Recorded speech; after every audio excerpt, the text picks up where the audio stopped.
Ladies and gentlemen, boys and girls, good tidings. It is League Unlocked. We have returned. Eric and Mark here with you guys to recap a madnessy, crazy weekend that was in the LCS and LEC because it was the regular season finale, and for all the crazy possibilities, scenarios that could play out, no tiebreakers. NA or EU, zero tiebreakers, Mark.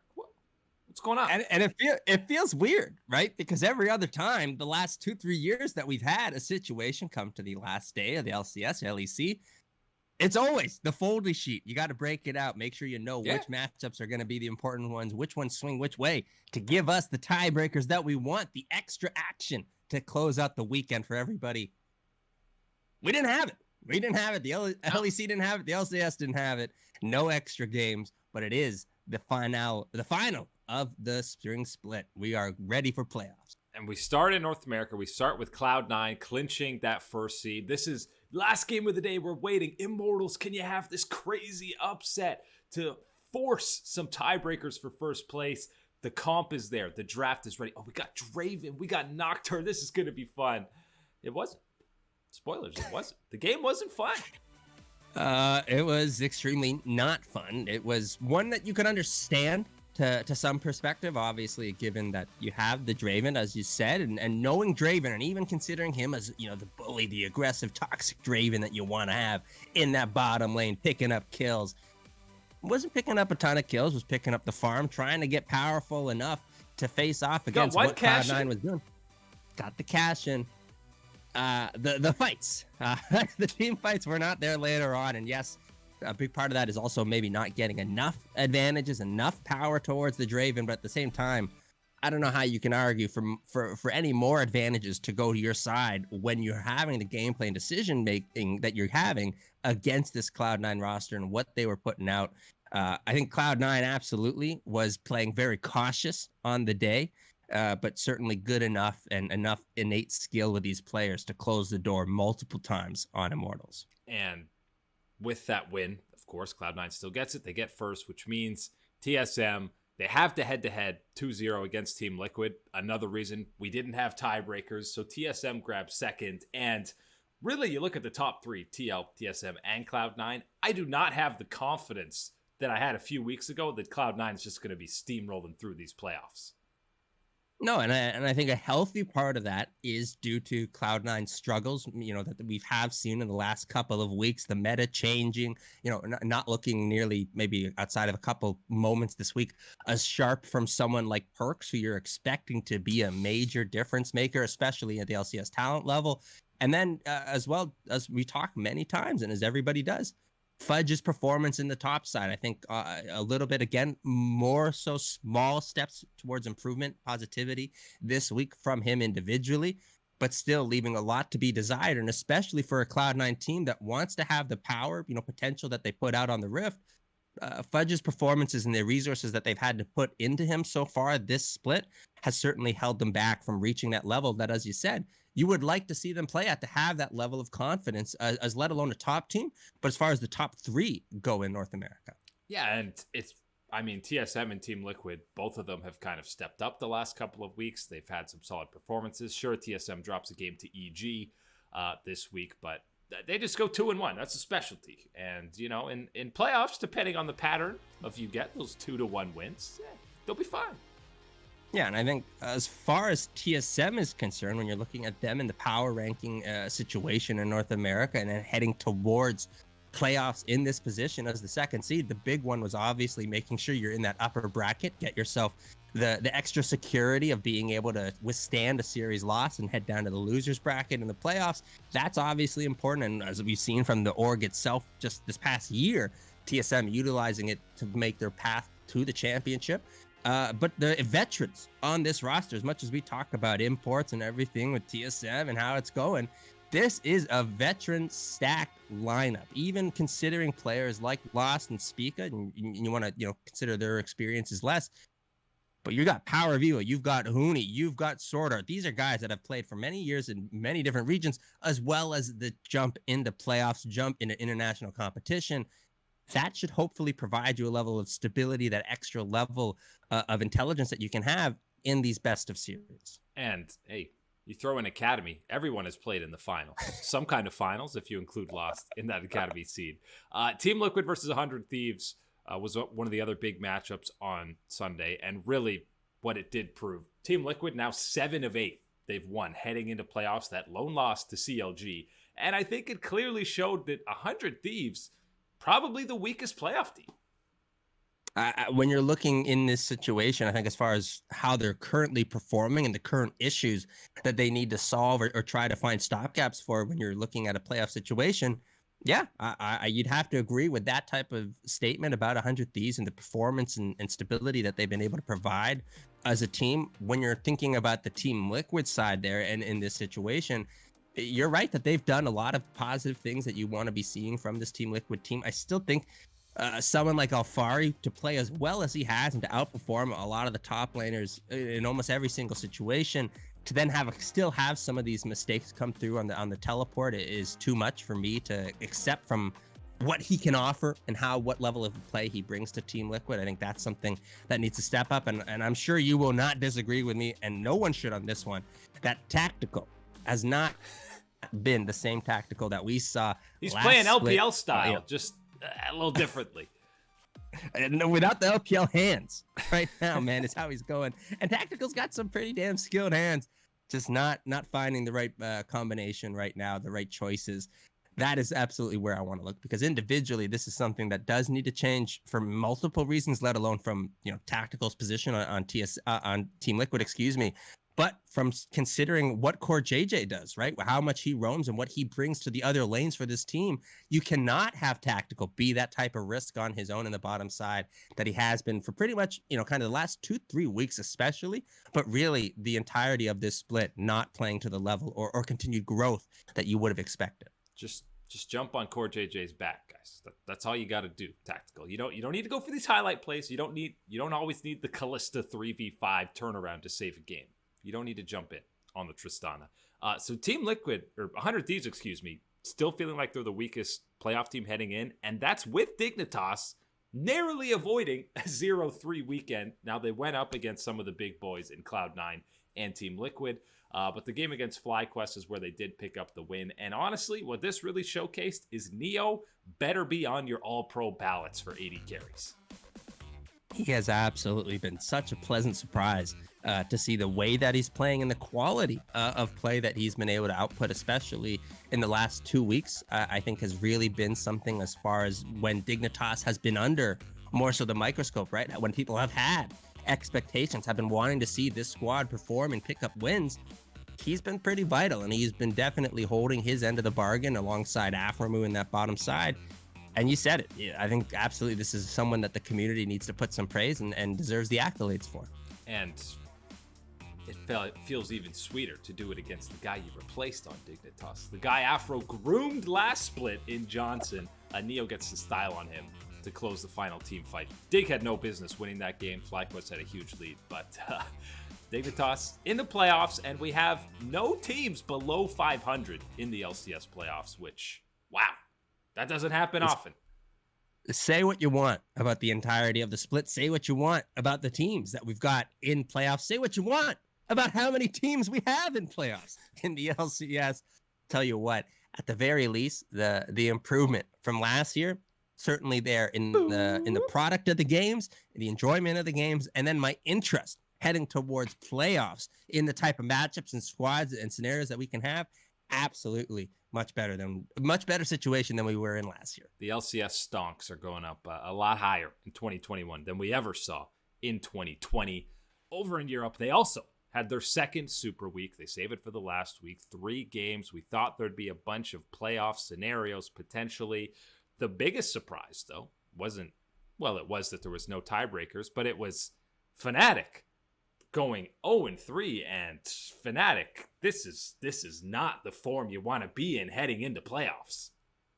Somebody needs to check the ear cleaning appointment for Fnatic, because my man, they were heard this week. They were like, oh, it's the sleep in week. Sleep in. Oh, not are we going? We don't even have to show up. My goodness. No. Super week, boys. This was the super week, and you super needed. They looked a strong super performance. weak. They look super weak. I love that. Yeah, not the form production that you needed from this squad. And unfortunately, and I say unfortunately because I would have loved to have seen a little bit of consequences for this underperformance in the last week. Unfortunately, Fnatic still makes it into the playoffs. They had a negative 2,056 goal differential of 15 this week, which was far and away the worst in the entire league. It sounds like my games. They fall out of the top 4. Now they don't have the luxury of dropping a best of series. Luckily for them, their first round matchup is against SK, who have lost 5 games in a row since we cursed them.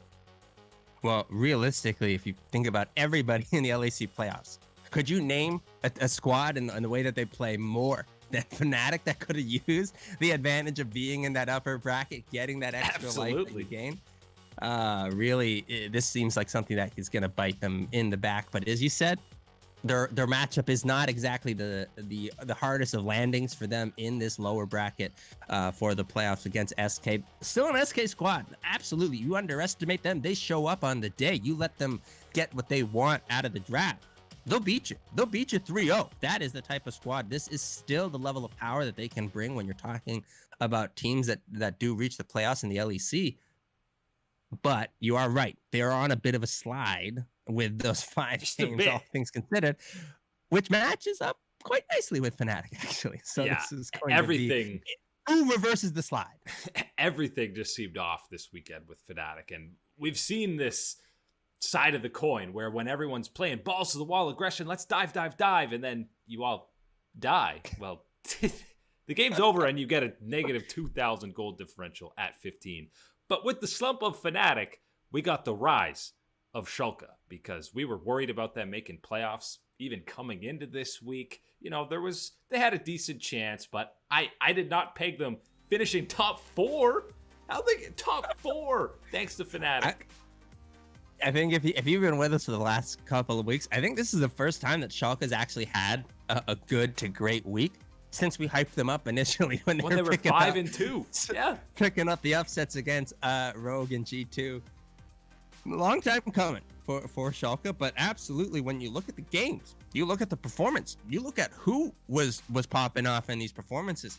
This is what we asked for. This is what we've been waiting from Schalke to show up. Faker Dage back in the mid lane. The God Gilius making sure the smite's coming through. Broken Blade making sure there's some broken brains on the other side. The brain's there. Check it out. It's intact on the Schalke side. And then again, I really do want to make sure we give some credit to the bot lane for this squad because absolutely been giving them some help, been giving them some criticism and rightly deserved in the performances for this squad.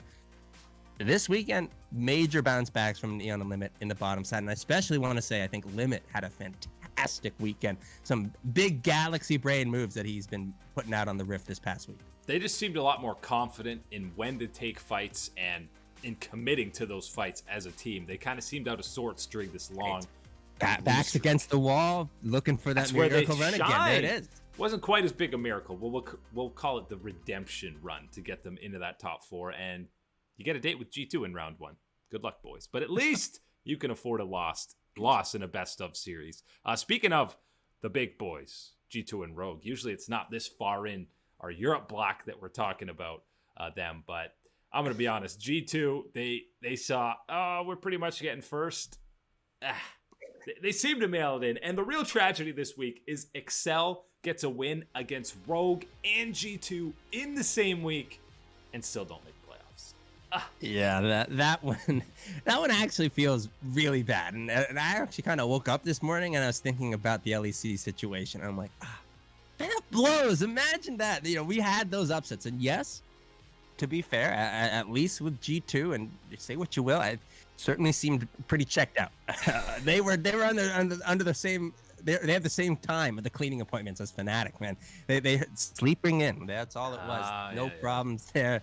But no problems when you're G2 in the position you're in when you have a week like this. Not the same for Fnatic. If only they could use the daylight savings excuse over there. You know, oh yeah, just totally threw me off. The sun's coming at a different angle. No.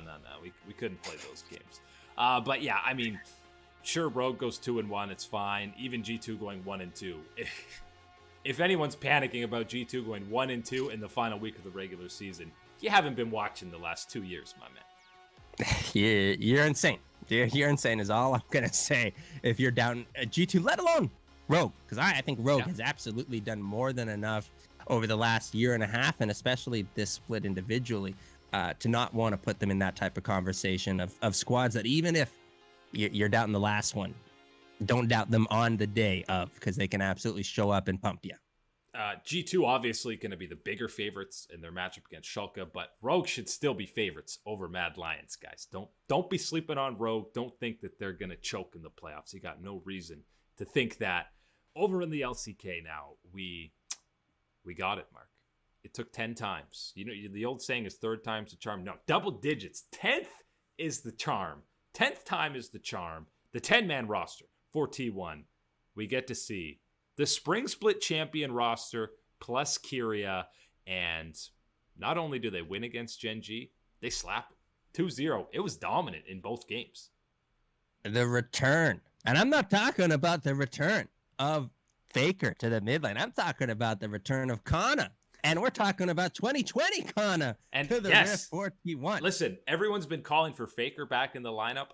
No one's been calling for Kana back into the lineup, but he absolutely showed up in this series. Yeah, and this is something that we wanted to keep in mind when the initial change to the rosters really started to kick in for T1, right? When we had Zeus step into the lineup, owner. These were situations where we talked about who they were replacing, and more so, with Kana in the top side. This isn't throwing away a toy that's broken and done, washed up. I don't, No. This was just simply, needing to find a level of performance, a change in situation, and give an opportunity for Kana to go, practice, come back, and try again. This is what we got, and absolutely more so return to form, more so that potential that we had been seeing from him last year. He looks way more comfortable with Cuz, by the way. Yeah, and I think the important thing to remember is this is like an 8.5, 9 out of 10 performance for these guys. Absolutely keep in mind that there is still higher. There's better performances. Sure. They are. Faker not on Seraphine, maybe. But you have to make sure that you're getting the coordination, the chemistry through. And that's where we talk about, if you even still want to do this, 10-man, 10th roster, all those type of things, still put a bit of stability into this lineup, into this thing. And having a figure like Faker provides that for you in the mid lane. And absolutely, this was the performance. This was the wake-up call that T1 needed heading towards playoffs, because even a more mediocre performance and still getting the same result if they were able to wouldn't leave you feeling this way towards playoffs for T1. A 2-0 against the definitive second-best team in the league. If you change out this roster in the next series, you're limit testing your fan base. That's what T1's doing. I don't want to see it, man. I really, really don't want to see There's only 2 weeks left. Run this roster to playoffs, man. This is not even just, a personal type of thing with the players or, what type of roster you want to decide on. This is just about finding success. And as I said, stability, because you said it, 2 weeks till playoffs. And then this is not a T1 that is in a position where, oh man, we're just going to be sitting back in playoffs waiting for everyone to come to us. You got to make the climb. And it's a longer climb than it's been. This Damn One team. The longer climb up that gauntlet road that you've had in previous years. And I'll say it, the quality of the competition around you is certainly better than it has been in most years. I think spread out around the teams. Sure. So you got to be prepared. You got to be up to the task. You got to be bringing the best roster you got. Lots of big LPL matches over the weekend. Top eSports versus EDG. TES is coming full steam ahead. This one went 3 games. And the games that TES won, they were fully in control. Jackie loves playing as aggressive as ever, but this was 3-6-9. A guy we haven't talked about much this whole split, stepping up in a big way. His set in game 3. The last team fight was absolutely disgusting. He literally jumps in 1v5. That's not an exaggeration. Yeah, and to say that 3-6-9 and his performance was the clear difference maker in this series, that's not an overstatement. I mean, what you saw here was a real clash of the Titans. You were having a lot of firepower on both sides. You had, Viper picking up the pentakill to make sure that we're going to the game 3 in the first place. There was a lot going on, but you are absolutely right that the praise needs to be put on 3-6-9 in that top side. Not an easy matchup that he had, and he still found a way to make explosive plays happen. It's a couple series in a row we've seen Flandre, kind of be the weak point where EDG does get taken down. Also had RNG versus JDG. When we're talking about top laners, we've been praising Xiaohu the whole split. The one series against IG, okay, maybe the Shy outperformed him, but they still won. Zoom top capped him both games here, and the Cho'Gath in game 2, I don't know what you're supposed to do against that champion. That didn't look fun. That one is a clip that I think you got to send to every single region, every single team, any team in the top 5 in your region. You send them that and you say, look, you go to MSI. You need to be aware of this type of thing that can be busted out. This kaiju, this monster coming out of China, the LPL. That is a threat. And JDG, they continue to roll with the roster from last split. LPL teams are sweating, seeing top eSports and JDG fully coming online for playoffs now. Hey man, it's that shark fin, my man. They got that shark fin right out of that water. It is waiting. They smell the blood, and that blood is LPL playoffs. This is so exciting for many reasons. We talk about it all throughout the year, and it's exactly what we're going to get. The dangers, the mines waiting for you in the LPL playoffs of the early rounds. These titans just waiting. And we also saw some blood because we learned the boys from Rare Atom, they can actually bleed, Mark. Listen, they have the series against IG. They win that. You're saying, fantastic. These guys are legit. Can't wait to see them in playoffs. They're still going to playoffs, but you want the double-digit win streak. 10 in a row, and the powerhouse is LGD. Say, nah, not happening. That's 7K gold lead that you have in game 3. You're not getting that 10th win. We're coming back. We got the Jinx, and the LPL Jinx, that hits different. It doesn't matter what team's playing it. Hey, LPL Jinx are definitely built different, my man. This was a fun result, and as you said, sad on the side, seeing Ray Adam go down, and a situation where, look, even when you were talking about who had the highest, win streaks in every major region, you were expecting to see EDG, you were expecting to see RNG. It was the Rare Atom boys getting the spotlight because of the win streak that they had been on. Not no mo, but absolutely still keeping our praise on them and our eyes on them as they head towards playoffs. Yeah, I think 10 wins is enough to... I'm not 100% sure, but I think they've clinched. 10 wins will get you into playoffs in the LPL. So we're going to see iBoy, Fofo, Lian in the playoffs. And obviously they've won 9 in a row. It's not too alarming that they've lost to LGD. They've beaten FPX. They've beaten IG. They're still legit, guys.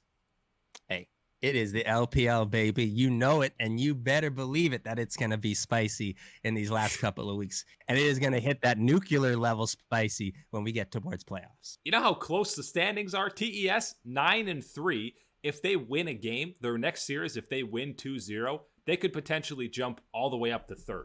From 6th, they jump up 3 to 4 spots just per series now. Easy clap there, my boys. This is it. This is the run for top esports. It's the run for them. It's the run for JDG.